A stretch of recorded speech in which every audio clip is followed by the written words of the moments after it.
ఇది డెమోక్రాట్స్లకు అన్ని విధాలుగా ఒక విజయం. కానీ మరింత ముఖ్యంగా ఇది అమెరికన్ ప్రజలకు ఒక విజయం. మంగళవారం నాడు డెమోక్రాటిక్ పార్టీ చాలా బాగా చేసింది. ఇది ఒక హెచ్చరిక సంకేతాన్ని పంపుతుందని నేను ఖచ్చితంగా అనుకుంటున్నాను. దానికి గల కారణాల విషయంలోనే మనం విభేదిస్తున్నామని నేను అనుకుంటున్నాను. మరియు డొనాల్డ్ ట్రంప్ కేవలం 9 నెలలుగా మాత్రమే పదవిలో ఉన్నారని మనం గుర్తుంచుకుందాం. ట్రంప్స్ హామీలు నెరవేర్చలేదు. కిరాణా సామానుల ధరలు ముందు కంటే ఇంకా ఎక్కువగా ఉన్నాయి. గ్యాస్ ధర పెరుగుతూనే ఉంది. అద్దె అదుపు తప్పింది. అమెరికా యొక్క అతి పెద్ద నగరం సోషలిజాన్ని స్వీకరిస్తుందో లేదో మరియు అది పని చేస్తుందో లేదో చూడటం చాలా ఆసక్తికరంగా ఉంటుందని నేను అనుకుంటున్నాను. నమస్కారం మరియు ట్రాకింగ్ ట్రంప్కు స్వాగతం. నేను నిధి రజ్దాన్. న్యూయార్క్ నగర మేయర్గా జోరన్ మమ్దానీ సాధించిన అద్భుతమైన ఎన్నికల విజయమే ఈరోజు మన ప్రధాన అంశం. 34 ఏళ్ల వయస్సులో అతను ఒక శతాబ్దానికి పైగా కాలంలో నగరానికి అత్యంత పిన్న వయస్కుడైన మేయర్గా బిగ్ యాపిల్కు మొదటి ముస్లిం మరియు మొదటి దక్షిణ ఆసియా మేయర్గా అయ్యారు. అతని ప్రచారం అద్దె ఫ్రీజ్, సార్వత్రిక శిశు సంరక్షణ, నగరం నడిపే కిరాణా దుకాణాలు, ప్రయాణికులకు ఉచిత ప్రజా బస్సులు మరియు కోటీశ్వరులు మరియు కార్పొరేషన్లపై పన్నులు వంటి సాహసోపేతమైన ప్రగతిశీల వాగ్దానాలపై కేంద్రీకృతమైంది. అంతేకాకుండా అతని క్షేత్రస్థాయి ఉద్యమం సోషల్ మీడియా ఊపును, చిన్న దాతలను మరియు యువ విభిన్న కూటమిని ఉపయోగించుకుంది. అది ప్రాథమికంగా అతనిని తనకంటే చాలా అనుభవజ్ఞులైన ప్రత్యర్థులను అధిగమించేలా చేసింది. ఇక డెమోక్రాట్ల విషయానికొస్తే మమ్దానీ విజయం మధ్యవాద వైఖరి మారుతూ ఉండవచ్చని మరియు యువ ప్రగతిశీల స్వరాలు ఇకపై అంచున లేవని స్పష్టంగా ఒక సందేశాన్ని పంపుతోంది. ఇది తన మితవాద బలాన్ని దూరం చేసుకోకుండా ఈ కొత్త శక్తిని స్వీకరించడానికి పార్టీ తనను తాను పునరుద్ధరించుకోగలదా అనే ఒక వ్యూహాత్మక ప్రశ్నను లేవనెత్తుతుంది. రిపబ్లికన్లకు మరియు ముఖ్యంగా డొనాల్డ్ ట్రంప్కు ఈ ఫలితం ఒక హెచ్చరిక గంటలా మోగుతుంది. స్వీయ వర్ణిత డెమోక్రాటిక్ సోషలిస్ట్ ఇప్పుడు అమెరికాలోని అతిపెద్ద నగరానికి నాయకత్వం వహిస్తున్నాడు మరియు అతను తన విజయ ప్రసంగంలో ట్రంప్ను నిర్మోహమాటంగా నేరుగా సవాలు చేశాడు, ఆయనకు వాల్యూమ్ పెంచమని చెబుతూ. ఒకప్పుడు ఊపును అనుభవించిన రిపబ్లికన్ వర్గం ఇప్పుడు దీనిని పట్టణ మరియు యువ ప్రేక్షకులలో బలహీనతకు సంకేతంగా చూడవచ్చు. ఇది ప్రత్యేకంగా ముఖ్యం ఎందుకంటే యుఎస్లో మధ్యంతర ఎన్నికలు సుమారుగా 1 సంవత్సరం దూరంలో ఉన్నాయి. కాబట్టి సంక్షిప్తంగా ఈ విజయం కేవలం న్యూయార్క్ గురించినది కాదు. ఇది పార్టీ గుర్తింపు కోసం, సందేశ వ్యూహం కోసం మరియు అమెరికాలో జాతీయ ఎన్నికల భవిష్యత్తు కోసం ఒక కీలకమైన మలుపు కావచ్చు. యాదృచ్ఛికంగా తన విజయ ప్రసంగంలో శ్రీ మమ్దానీ భారతదేశపు మొదటి ప్రధానమంత్రి జవహర్లాల్ నెహ్రూను బుటంకించారు. మీ ముందు నిలబడి నేను జవహర్లాల్ నెహ్రూ మాటలను గుర్తు చేసుకుంటున్నాను. చరిత్రలో ఒక క్షణం అరుదుగా వస్తుంది. మనం పాత నుండి కొత్తలోకి అడుగు పెట్టినప్పుడు, ఒక యుగం అంతమైనప్పుడు మరియు చిరకాలంగా అణచివేయబడిన ఒక జాతి ఆత్మకు గొంతుక లభించినప్పుడు, ఇప్పుడు ఈ రాత్రి మనం పాత నుండి కొత్తలోకి అడుగు పెట్టాము. మరియు ఈరోజు డీకోడర్లో మాతో జార్జియాలోని మేబుల్టన్ నుండి మేయర్ మైఖెల్ ఓవెన్స్ చేరగా ఆయన మాతో ఉన్నందుకు మేము సంతోషంగా ఉన్నాము. ఆయన ఒక డెమోక్రాట్ మరియు మా కోసం సమయం కేటాయించి ఇది చేయడం నిజమైన గొప్పదనం. మరియు లాస్ ఏంజల్స్ నుండి మాతో కలుస్తున్న రిపబ్లికన్ వ్యూహకర్త మాట్ క్లింక్ను కార్యక్రమానికి తిరిగి స్వాగతించడానికి మేం చాలా సంతోషంగా ఉన్నాం. చాలా ఉదయాన్నే ఆయనకు మాతో చేరినందుకు మీ ఇద్దరికీ చాలా ధన్యవాదాలు. నేను మీతో ప్రారంభించాలనుకుంటున్నాను మేయర్ ఓవెన్స్. ఈ విజయం ఎంత ముఖ్యమైనది కేవలం న్యూయార్క్లో డెమోక్రాట్స్ల కోసం మాత్రమే కాదు, వర్జీనియా మరియు న్యూజెర్సీలో డెమోక్రాట్స్లు గెలుచుకున్న ముఖ్యమైన గవర్నర్షిప్లు కూడా ఉన్నాయి. మీ పార్టీకి మరియు మీకు తెలుసు అమెరికన్ రాజకీయాలలో ఈ ప్రత్యేక క్షణానికి దీని అర్థం ఏమిటి? సరే, ధన్యవాదాలు. మరియు నేను ఇందులో పాల్గొంటున్నందుకు సంతోషిస్తున్నాను. ఈ ఎన్నికల్లో మనం చూసింది దేశవ్యాప్తంగా తీరం నుండి తీరం వరకు, ఉత్తరం నుండి దక్షిణం వరకు అమెరికా తిరిగి మాట్లాడడం మరియు గట్టిగా మాట్లాడడం. ఈ ట్రంప్ పరిపాలనతో వారు ఎంత అసంతృప్తిగా ఉన్నారు మరియు ప్రజలు డొల్ల వాగ్దానాలు మరియు భయం మరియు ప్రజల్లో ఉన్న కేవలం తీవ్రమైన నిరాశ గురించి ఎంత విసుగు చెందారు అనే విషయమే. మీకు తెలుసు, ఆ విజయం కేవలం మందానిదే కాదు, ఇతరులది కూడా. మీరు కొన్ని గవర్నర్స్ పదవికి జరిగిన పోటీల గురించి ప్రస్తావించారు. ఇక్కడే జార్జియా రాష్ట్రంలో మేము పబ్లిక్ సర్వీస్ కమిషన్ కోసం ఇద్దరు రాష్ట్ర వ్యాప్త జాతీయ హంకారులను ఎన్నుకున్నాము. ఇది మొదటిసారి నేను చరిత్రలో వాళ్ళు ఓటు వేయడం చూడాలనుకుంటున్నాను. అది ఏంటంటే డెమోక్రాట్లు ఒక రాష్ట్ర వ్యాప్త పోటీలో ఇద్దరు రిపబ్లికన్స్లను తొలగించగలిగారు. కాబట్టి మనం ఇది పదే పదే చూసాం. ఇది చాలా వరకు ఒక స్పష్టమైన సందేశం. అదేంటంటే ప్రజలు కోపం మీద, డొల్ల వాగ్దానాల మీద నిర్మించిన రాజకీయాలతో విసిగిపోయారని, ప్రజలు ఇంకా ఎక్కువ కోరుకుంటున్నారని. మరియు మీకు తెలుసా, యువత ముందుకు వచ్చిన చోట ఇది కూడా చాలా గట్టిగా వినిపించిందని నేను అనుకుంటున్నాను. మేము ఎప్పుడూ వేచి చూస్తూ, మీకు తెలుసా, యువత బయటకు రావాల్సిన సమయం ఆసన్నమైందని చెబుతూ ఉంటాము. మరియు మీకు తెలుసా, మన యువత బయటకు రావడంతో మళ్లీ దేశవ్యాప్తంగా కూటములు ఏర్పడ్డాయి. కాలేజ్ క్యాంపస్లు సందడిగా ఉన్నాయి. మరియు మీకు తెలుసా, ఇది ప్రజలు బయటకు వచ్చి వైవిధ్యాన్ని స్వీకరించడం, దేశవ్యాప్తంగా ఉన్న ప్రతి ఒక్కరిని స్వీకరించడం గురించి అని నేను నిజంగా అనుకుంటున్నాను. మీరు పోలింగ్ శాతాన్ని చూసినప్పుడు, మద్దతు ఇవ్వడానికి వచ్చిన రకాల ప్రజలను చూసినప్పుడు, మీరు దేశవ్యాప్తంగా స్వతంత్రులను మరియు మితవాదులను చూసినప్పుడు నేను అనుకోను, మీకు తెలుసా, జీతాలు ఎలా స్తంభించిపోయాయి, గృహ వసతి ఎలా భరించలేనిదిగా ఉంది, ఉన్నవారికి మరియు లేని వారికి మధ్య అంతరాన్ని మనం ఎలా పూడ్చాలి అనే దాని గురించి మాట్లాడటం ఇందులో చాలా వరకు చాలా స్పష్టంగా ఉంది. అది నిజంగా అంతటా ముఖ్యమైన సందేశం అని నేను అనుకుంటున్నాను. కానీ మీరు అది చాలా ప్రగతిశీల అభ్యర్థుల ద్వారా జరగడం చూశారు. కానీ మీరు అది మరింత ప్రధాన స్రవంతి డెమోక్రాట్ల ద్వారా కూడా జరగడం చూశారు. ఇది డెమోక్రాట్లకు అన్ని విధాల ఒక విజయం. అంతకంటే ముఖ్యంగా ఇది అమెరికా ప్రజల విజయం. ప్రతిరోజు బయటికి వెళ్లి, పనికి వెళ్లి, ఇంటికి వచ్చి బిల్లులు చెల్లించి జీవనం సాగించడానికి ప్రయత్నించే ప్రజల కోసం ఇది వారికి ఒక విజయం. అయితే నేను మిమ్మల్ని అడగవచ్చా? ఇది ఆసక్తికరంగా ఉంది. అదేమిటంటే, మీకు తెలుసా, మిస్టర్ మందాని ప్రచారం అందుబాటు ధర, జీవన వ్యయంపై చాలా దృష్టి పెట్టింది. మరియు అది నిజంగా ప్రజలను పెద్ద సంఖ్యలో ఆయనకు ఓటు వేయడానికి బయటకు నడిపించింది.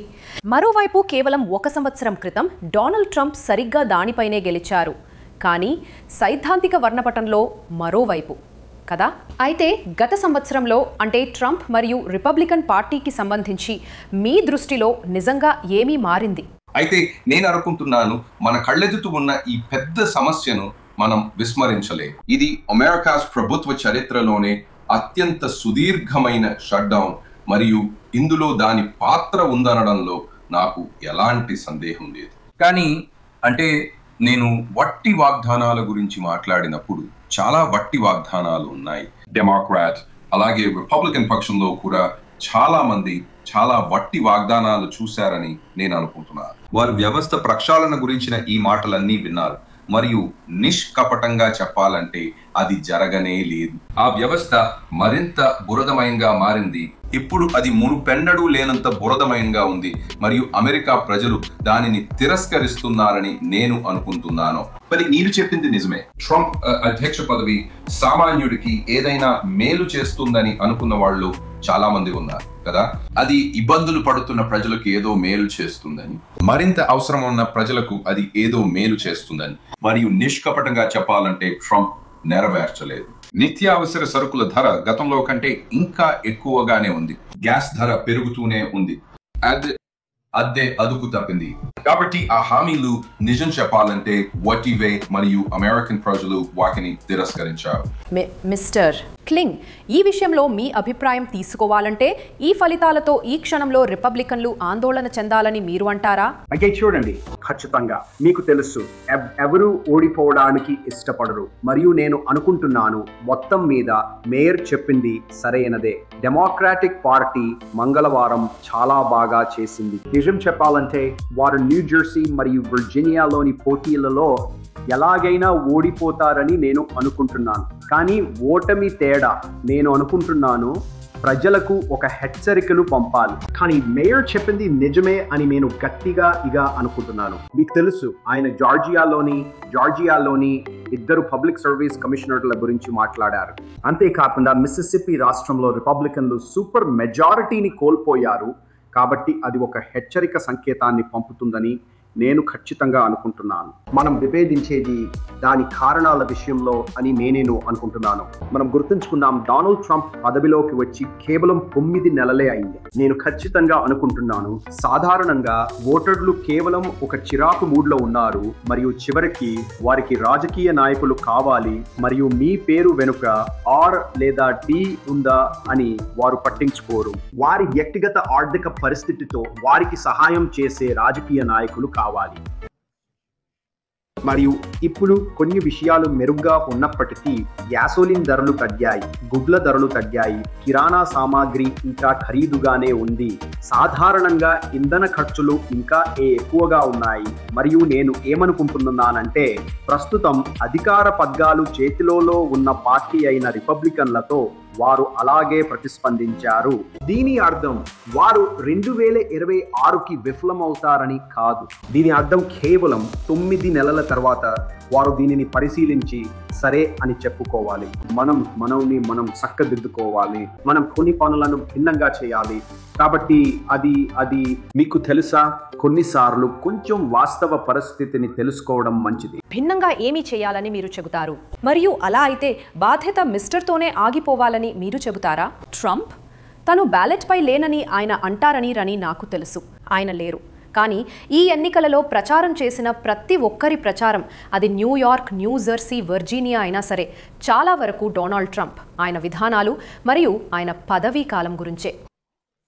కాబట్టి ఈ సమయంలో తమ గమనాన్ని సరిదిద్దుకోవడానికి రిపబ్లికన్ పార్టీకి మరియు ప్రత్యేకంగా మిస్టర్కి మీరు ఏమని సలహా ఇస్తారు? ట్రంప్ ఆయన వింటే అయితే ఒక 2 విషయాలు మీకు తెలుసా. ఒకటి, డొనాల్డ్ ట్రంప్ తన జీవితంలో మళ్ళీ భౌతికంగా బ్యాలెట్ పై ఉండరు, కానీ ఆయన 2026లో మరియు మళ్ళీ 2028లో బ్యాలెట్ పై ఉంటారు.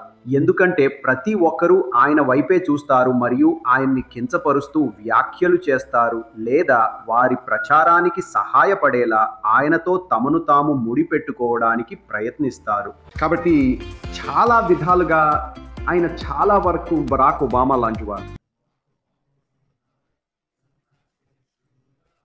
కానీ బరాక్ ఒబామా బ్యాలెట్ పై లేనప్పుడు, ఒబామా అధ్యక్ష పదవీ కాలంలో, ముఖ్యంగా అతను బ్యాలెట్ పై లేనప్పుడు, స్థానిక, రాష్ట్ర మరియు సమాఖ్య అధికార పరిధిలలో డెమోక్రాట్లు 1900 సీట్లు కోల్పోయారని నేను ప్రజలకు గుర్తు చేస్తాను. కాబట్టి ట్రంప్ ఏమి చేయాలి?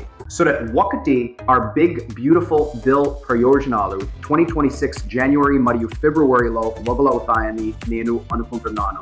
అది సహాయపడుతుందని నేను అనుకుంటున్నాను. 2, ప్రభుత్వం తెరుచుకోవాలని నేను అనుకుంటున్నాను మరియు డెమోక్రాట్లు ప్రభుత్వాన్ని బందీగా ఉంచడం ఆపి ఒక క్లీన్ కంటిన్యూయింగ్ రిజల్యూషన్ను ఆమోదించిన వెంటనే ప్రభుత్వం తెరుచుకుంటుందని నేను అనుకుంటున్నాను. ఈ సందర్భంగా చెప్పాలంటే వారు జో బైడెన్ అధ్యక్షుడిగా ఉన్నప్పుడు 13 సార్లు అలా చేశారు. ఆ తర్వాత చూడండి, రిపబ్లికన్స్లు డెమోక్రాట్స్లు లాగానే డెమోక్రాట్స్లు రిపబ్లికన్స్ల కంటే భిన్నమైన మార్గాలలో ఆర్థిక వ్యవస్థతో వ్యవహరించడానికి ప్రయత్నిస్తున్నారు.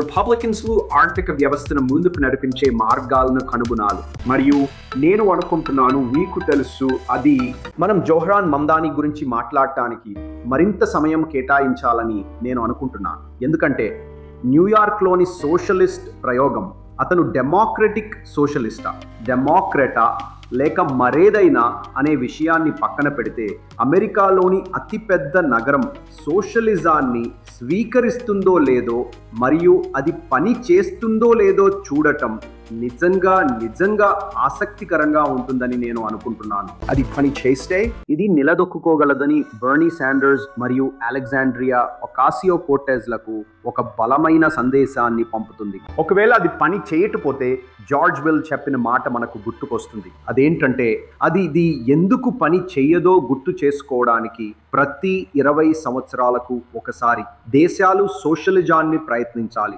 కాబట్టి మిస్టర్ ఏంటో చూడటానికి నేను నిజంగా ఆసక్తిగా ఉన్నాను. నేను దాన్ని న్యూయార్క్ లో చేస్తాను. నేను అనుకుంటున్నాను అది చాలా మంచి పాయింట్. ఎందుకంటే మీరు చెప్పినట్లు, అంటే న్యూయార్క్ ఆర్థిక రాజధానిగా అతి పెద్ద నగరంగా ఉండి మీకు తెలుసు సోషలిస్ట్ మేయర్ను స్వీకరించడం అది ఎలా ఫలిస్తుందో చూడటం ఆసక్తికరంగా ఉంటుంది. మరియు అది ఎన్ను మెల్లి మేయర్ ఊవెన్స్ వరకు తీసుకొస్తుంది. అంటే ఒకే విధంగా ఇది కేవలం రిపబ్లికన్లని నివర్పరకలేదు, కానీ ఈ ఫ్లిటన్ ముఖ్యంగా న్యూయార్క్ నగరంలో అది మీ పార్టీలు డెమోక్రాట్లు కూడా క్లిక్లెన్ సెరస్టీన్ క్లీడా. ముందుకు వెళ్తూ దేనిని స్వీకరించాలనే దాని గురించి, ఎందుకంటే ఈరోజు న్యూయార్క్ నగరంలో పనిచేసేది అమెరికాలోని ఇతర ప్రాంతాలలో, ముఖ్యంగా మీరు పడమటి వైపు వెళ్తున్నప్పుడు తప్పనిసరిగా పని చేయకపోవచ్చు. కాబట్టి ఈరోజు డెమోక్రాటిక్ పార్టీలో సైద్ధాంతికంగా దేనిని స్వీకరించాలి, మందానీలా సోషలిస్ట్ అవ్వాలా లేక మరింత మధ్యవాదిగా ఉండాలా అనే దానిపై నిజమైన సందిగ్ధత ఉందా? లేదు, నేను అనుకుంటున్నాను డెమోక్రటిక్ పార్టీకి ఎదురు కాబోయే నిజమైన సవాల్ మధ్యవాద డెమోక్రాట్స్లకు మరియు డెమోక్రటిక్ సోషలిస్టులకు మధ్య ఉన్నది కాదు. అది మన యువతను ముందుకు వెళ్ళడానికి మరియు వారి గొంతుకను వినిపించడానికి మనం ఎలా అనుమతిస్తాము, మరియు కొత్త ఆలోచనలు ప్రజలు ఎక్కడ ఉన్నారో వారితో మమేకం అవ్వాలనే సుముఖత ఉన్న వారితో మనం ఎలా ముందుకు వెళ్తాము అనేది. మరియు నేను అనుకుంటున్నాను మొన్న రాత్రి మనకు చూపించింది అదే. మీకు తెలుసు మళ్ళీ నేను ఇంటి ఖర్చులు మరియు ఇంధన బిల్లుల గురించి మాట్లాడాలనుకుంటున్నాను. ఇక్కడ జార్జియాలో మాకు వరుసగా 5 రేట్ల పెంపులు జరిగాయి. 5 మరియు ప్రజలు బయటకు వెళ్లి ఓటు వేసింది దానికే. మీకు తెలుసు ఒక రాష్ట్ర ప్రతినిధి ఉన్నారు ఇప్పుడు, వారు ఎవరు డెమోక్రాటిక్ సోషలిస్ట్ గా ఎన్నికయ్యారో, మరియు ఆందోళనలు ఉండేవి, గుసగుసలు ఉండేవి, మరియు అంతా బాగానే ఉంది. జరా మందాని డెమోక్రాటిక్ సోషలిస్ట్ కావడం అనేది సమస్య అని నేను అనుకోవడం లేదు. నేను అనుకుంటున్నాను అది చాలా వరకు మాంసం కోసం మేత కదా. అది రిపబ్లికన్స్ కోసం ఒక విధంగా చెప్పాలంటే రెడ్ మీట్ గా మారుస్తుంది. చివరికి మందాని మాట్లాడిన విషయం ప్రజలతో నిజంగా కనెక్ట్ అయిన విషయం. అది స్టేజ్ వే స్తబ్దత, వేతనాల స్తబ్దత, ఇంధన బిల్లులు పెరుగుతూనే ఉన్నాయి, గృహ ఖర్చులు, అద్దె ఖర్చు, అవి విషయాలు. మరియు మీకు తెలుసా అవి ఏమిటో? మీకు తెలుసా, మీరు ప్రజల కోసం జీవితాన్ని సరసమైనదిగా మార్చడం గురించి మాట్లాడతారు మరియు ప్రజలు దాని గురించే ఆలోచిస్తున్నారు, మరియు అది ప్రాంతాలు, జనాభా, పార్టీ లేబుళ్లకు అతీతమైనది, మరియు దీనిపైనే అసలైన దృష్టి పెట్టాలి. కాబట్టి మనం మాట్లాడుతున్నది నీకు తెలుసా విధానంతో మరియు పనిచేసే సందేశాలతో ప్రచారం చేయడం గురించి. ఇప్పుడు సవాలు, అసలైన సవాలు, అతను ఒక సోషలిస్ట్ లేదా డెమోక్రటిక్ సోషలిస్ట్ కావడంపై ప్రజలు ఏమనుకుంటున్నారు అనే దాని గురించి ఉండదు. అది విధానాల గురించి, ఆ విధానాలు ఎలా ఉన్నాయో మరియు ప్రజల కోసం పనిచేసే నిజమైన ప్రభుత్వాన్ని ఆచరణలో పెట్టడం గురించి ఉండబోతోంది. ప్రజలు దానికోసమే ఓటు వేశారు. అతని లేబుల్ లేదా అతను మాట్లాడే, మీకు తెలుసు, తనను తాను పిలుచుకుంటాడు. మీరు తీసుకురాబోయే విధానాలు ఏమిటి అనే దానిపై ప్రజలు నిజంగా దృష్టి పెడుతున్నారు. మీరు మేయర్ గా లేదా ఒక గవర్నర్ గా లేదా ఒక పబ్లిక్ సర్వీస్ కమిషన్ లో అత్యుత్తమంగా పనిచేయడానికి ప్రయత్నిస్తారా? దానిని చేయడానికి మీరు ఏ విధానాన్ని అమలు చేయబోతున్నారు? కానీ కాదా, అది కూడా కాదా, ప్రజలు జీవించడానికి మరింత సరసమైనదిగా. మరియు అదే తప్పకుండా. అయితే కానీ ఉన్నాయనేది కూడా వాస్తవం కాదా? డెమోక్రాటిక్ పార్టీలో ఒక వర్గం వారికి అతనితో సౌకర్యంగా లేదని మిస్టర్తో మందాని సోషలిస్ట్ ఎజెండాతో, అది మీకు తెలుసు, లేకపోతే డెమోక్రాట్స్లతో వెళ్లి ఉండే మరింత మధ్యవాద ఓటర్లను దూరం చేస్తుందని వారు అనుకుంటున్నారు. వారు అతన్నిగా చూస్తున్నారు. అయితే ఒక మంచి మీకు తెలుసు లేబుల్ లేనందున వారు సౌకర్యంగా భావించే దానికంటే కొంచెం ఎక్కువ వామపక్షవాదిగా. మీకు తెలుసు మరియు అదే నేను కూడా చెప్పాలనుకుంటున్నాను, అది రిపబ్లికన్ పార్టీ కంటే భిన్నమైనది కాదు. అంటే వారి ప్రజలు ఉన్నారు, మీకు తెలుసా, చూస్తున్నారు. వారిని వారు వీగన్ రిపబ్లికన్లు అని పిలుచుకుంటారు, మరియు మీకు మాగా రిపబ్లికన్లు ఉన్నారు. మనకు అమెరికన్ సమాజంలో అది ఉంది, మరియు అది ఏ ఇతర పార్టీ కంటే భిన్నమైనది కాదు. కానీ మీరు దీనిలోని ముఖ్యమైన భాగంపై నిజంగా దృష్టి పెడితే, ఇది ప్రజలు ఉన్న చోటికే వెళ్లి వాళ్లను కలవడానికి సంబంధించింది. ఇది ప్రజల సవాళ్లను, కష్టాలను వినడానికి సంబంధించింది. మరియు అవును, న్యూయార్క్ నగరం ప్రపంచంలోని గొప్ప నగరాల్లో ఒకటి. న్యూయార్క్ నగరం దానిని పరిష్కరించుకుంటుంది. న్యూయార్క్ నగరం తమకు ఎవరు కావాలో మరియు ఏం కావాలో చాలా గట్టిగా చెప్పింది. కానీ నేను కూడా బయటికి వచ్చి చెబుతున్న యువత వాస్తవాన్ని తోసిపుచ్చాలనుకోవట్లేదు. మన తర్వాతి తరం ఎదుర్కొంటున్న కష్టాలు కేవలం కార్యాలయంలోనే కాకుండా విద్యార్థి రుణాల భారంతో నాయకత్వం వహించాల్సిన పరిస్థితిలో కూడా పెట్టబడుతున్నారు కదా. మరియు వారు ఇప్పుడు ముందుకు రాగలరని మరియు వారి నాయకత్వం కూడా అనేక విధాలుగా వారిని ప్రతిబింబిస్తుందని నిర్ధారించుకోవడం, అది మనం మాట్లాడుకోవలసిన ఒక చాలా గట్టిగా వినిపిస్తున్న కథనం అని నేను ఇప్పటికీ అనుకుంటున్నాను. మరియు ప్రజలు వినండి, ప్రజలు నమ్మడానికి ఏదైనా ఉన్నప్పుడు ఓటు వేస్తారు. ప్రజలు ఓటు వేస్తారు. ప్రజలు మరియు ఎన్నికైన అధికారులు లేదా అభ్యర్థులు వారి రోజువారీ జీవితాలను ప్రభావితం చేసే అంశాల గురించి మాట్లాడుతున్నప్పుడు కదా. మరియు మనకు అది విజయానికి ఒక మేల్కొలుపు కావాలి. రిపబ్లికన్స్లకు వారు ఎందుకు ఓడిపోయారో తెలుసుకోవడానికి అది ఒక మేల్కొలుపు కావాలి. నన్ను ఆ విషయాన్ని తిరిగి మిస్టర్ గారి వద్దకు తీసుకు వెళ్ళనివ్వండి. క్లింక్ గారు ఈ విషయంపై, రిపబ్లికన్లకు మేల్కొలుపు అనే విషయంపై, అంటే ఈరోజు పార్టీలోని వ్యూహకర్తలు, ముఖ్యంగా యువకులు, మీకు తెలుసుగా మిస్టర్కు ఓటు వేయడానికి ఇంత పెద్ద సంఖ్యలో బయటికి వచ్చారనే వాస్తవాన్ని గమనిస్తున్నారని మీరు అంటారా? మందాని మరియు అందువల్ల దీని నుండి వారు నేర్చుకోవాల్సిన గుణపాఠాలు ఉన్నాయా? మరియు మీరు ఒక క్షణం పాటు ఈ వాస్తవాన్ని కూడా ఆలోచించాలని నేను కోరుకున్నాను. మీకు తెలుసుగా మిస్టర్ మందాని ఒక రకమైన ఇస్లామోఫోబిక్ దాడుల వెల్లువను, తన గురించి, తాను దేనికి నిలబడ్డాడో అనే దాని గురించి చాలా తప్పుడు సమాచారాన్ని కూడా ఎదుర్కొన్నారు. మరియు బదులుగా న్యూయార్క్ సిటీ ఆయనకు అత్యధిక మెజారిటీతో ఓటు వేసింది. దీనిలో మీకు తెలుసుగా ముఖ్యంగా మాగా రిపబ్లికన్లకు ఎక్కడైనా గుణపాఠం ఉందా? సరే, మీరు ఒకదానికొకటి సంబంధం లేని రెండు అంశాలను కలుపుతున్నారు కాబట్టి మనము చాలా స్పష్టంగా ఉందాం. రిపబ్లికన్లు న్యూయార్క్ నగరంలో నమోదైన ఓటర్లలో 28% ఉంటారు. కాబట్టి ఇది ఒక చాలా బ్లూ నగరం. కర్టిస్ లీవా ఉన్నారు. ఆయన రిపబ్లికన్ అభ్యర్థిగా సుమారు 3వసారి పోటీ చేశారు. కానీ అసలైన పోటీ మందాని మరియు ఆండ్రూ క్యూమో మధ్య జరిగింది. ఒక 60, నాకు తెలిసి +68 ఏళ్ల వయసున్న న్యూయార్క్ రాష్ట్రానికి చెందిన పరువు కోల్పోయిన గవర్నర్ ప్రజలను సమీకరించలేని చాలా నిస్తేజమైన ప్రచారాన్ని నడిపారు. కాబట్టి అలా అనుకోవాలంటే లేదా సో ఒకవేళ మద్దతే అయితే నేను ఒక మంచి డెమోక్రాటిక్ సోషలిస్ట్ కంటే ఒక చెడ్డ డెమోక్రాట్ను తీసుకుంటాను. సరే, నిజం నేను అనుకోవట్లేదు. ఒకటి కువోమో అది ఒక మద్దతు అని కువోమో నమ్మలేదు. కానీ న్యూయార్క్ సిటీ యువత దేశవ్యాప్తంగా ఉన్న యువతను ప్రతిబింబిస్తుందని చెప్పడం, అదే ఈ మధ్యంతర ఎన్నికల సమస్య లేదా ఈ ఆఫ్ సైకిల్ 2020 మీకు తెలుసు కదా, బేసి సంవత్సర ఎన్నికలు ఏంటంటే అవి తదుపరి సైకిల్ ఎలా ఉంటుందో అంచనా వేయడానికి మంచి ప్రెడిక్టివ్ మోడల్ కాదు. మీకు ఒక నిజ జీవిత ఉదాహరణ ఇస్తాను. 2023లో కెంటకీలో ఒకే డెమోక్రటిక్ గెలిచారు. అది ఒకే డీప్ బ్లూస్ లేదా డీప్ రెడ్ స్టేట్.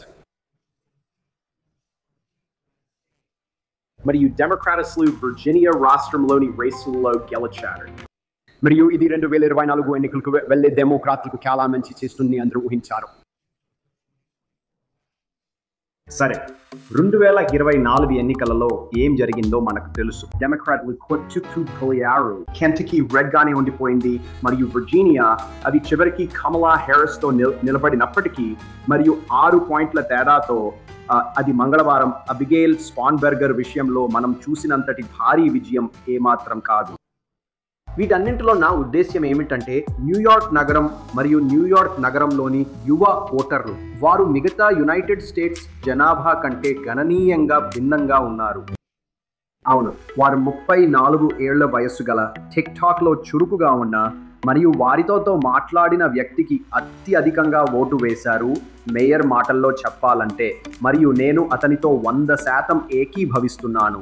అతను వారు ఎక్కడ ఉన్నారో అక్కడికి వెళ్ళాడు మరియు వారికి సంబంధించిన భాషలో వారితో మాట్లాడాడు. అసలు సవాలు ఏమిటంటే 2026లోకి వెళ్తున్నప్పుడు ఏ పార్టీ దానిని మరింత మెరుగ్గా చేయగలుగుతుంది, మరియు ప్రస్తుతం అది ఇంకా పూర్తిగా తెరిచి ఉంది మరియు ఎవరైనా దక్కించుకోవడానికి సిద్ధంగా ఉందని నేను అనుకుంటున్నాను.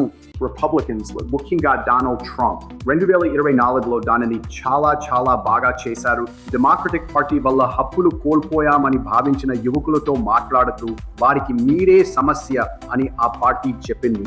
మరియు ప్రస్తుతం చూస్తుంటే కనీసం న్యూయార్క్ నగరంలో వారు అక్కడి యువ ఓటర్లు జోహ్రాన్ మమ్దానీని ఇష్టపడ్డారు. మరియు మీతో నిజం చెప్పాలంటే వారికి ఉచిత వస్తువులు కావాలి. ఎందుకు వద్దనుకుంటారు?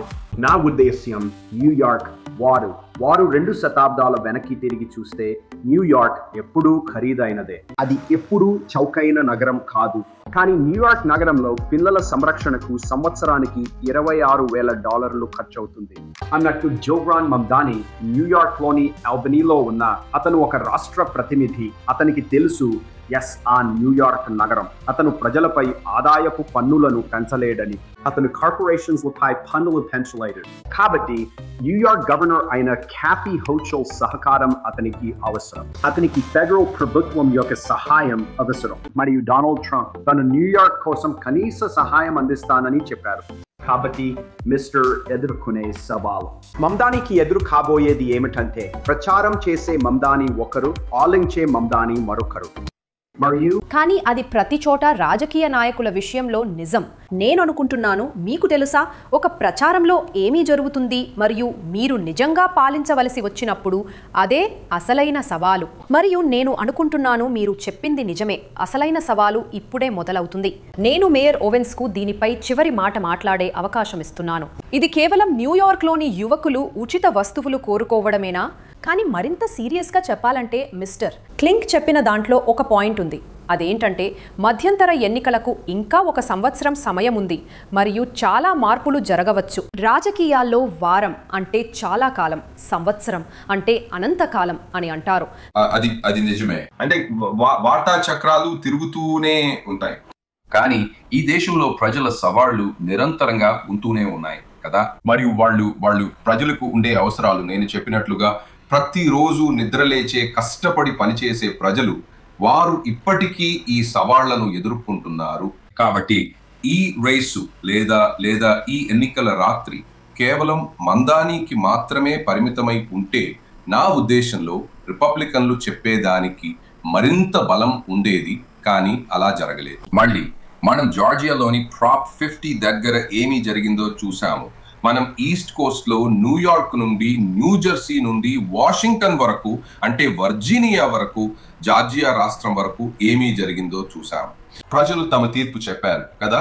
మరియు ఇది మనకు ఇప్పుడు పంథా మార్చుకోవడానికి, ఈ విధానాలలోకి నిజంగా లోతుగా వెళ్ళడానికి, మరియు ఒకవేళ రిపబ్లికన్లు ధనవంతులు మరియు ఉన్నత వర్గాలు మరియు కేవలం కొద్ది మందికి చెందిన పార్టీగా కొనసాగాలని కోరుకుంటూ సామాన్య ప్రజల పిలుపులను మరియు పోరాటాలను విస్మరిస్తే డెమోక్రాట్లు విజయం సాధిస్తూనే ఉంటారని నేను అనుకుంటున్న విషయాన్ని నిర్ధారించుకోవడానికి ఒక అవకాశం. నేను కోరుకునేది ఇక్కడ ఉన్న ప్రతి అమెరికన్ కు ఏది ఉత్తమమో అదే. ఒక మేయర్గా నా బాధ్యత, నేను సాంకేతికంగా ఒక పక్షపాత రహిత పాత్రలో పనిచేస్తాను కదా. నా నగరంలో నివసించే 80,000 మంది ప్రజలందరి కోసం లేచి నాకు చేతనైనంత ఉత్తమంగా చేయడం నా పని. మరియు నేను అందరి నుండి వింటున్నది ఏమిటంటే ఈ దేశంలో జీవన వ్యయం చాలా ఎక్కువగా ఉంది. బట్టి అందుబాటు ధరల గురించి మాట్లాడుతూ, ప్రజల వాస్తవ పరిస్థితుల గురించి మాట్లాడుతూ, ప్రచార మార్గంలో ఆ ప్రజలను కలుస్తూ, ఆపై చివరికి అదే సందేశంతో పరిపాలించబోయే ఏ ఎన్నికైన అధికారి అయినా లేదా ఏ అభ్యర్థి అయినా అప్పుడు మనం విజయవంతం అవుతామని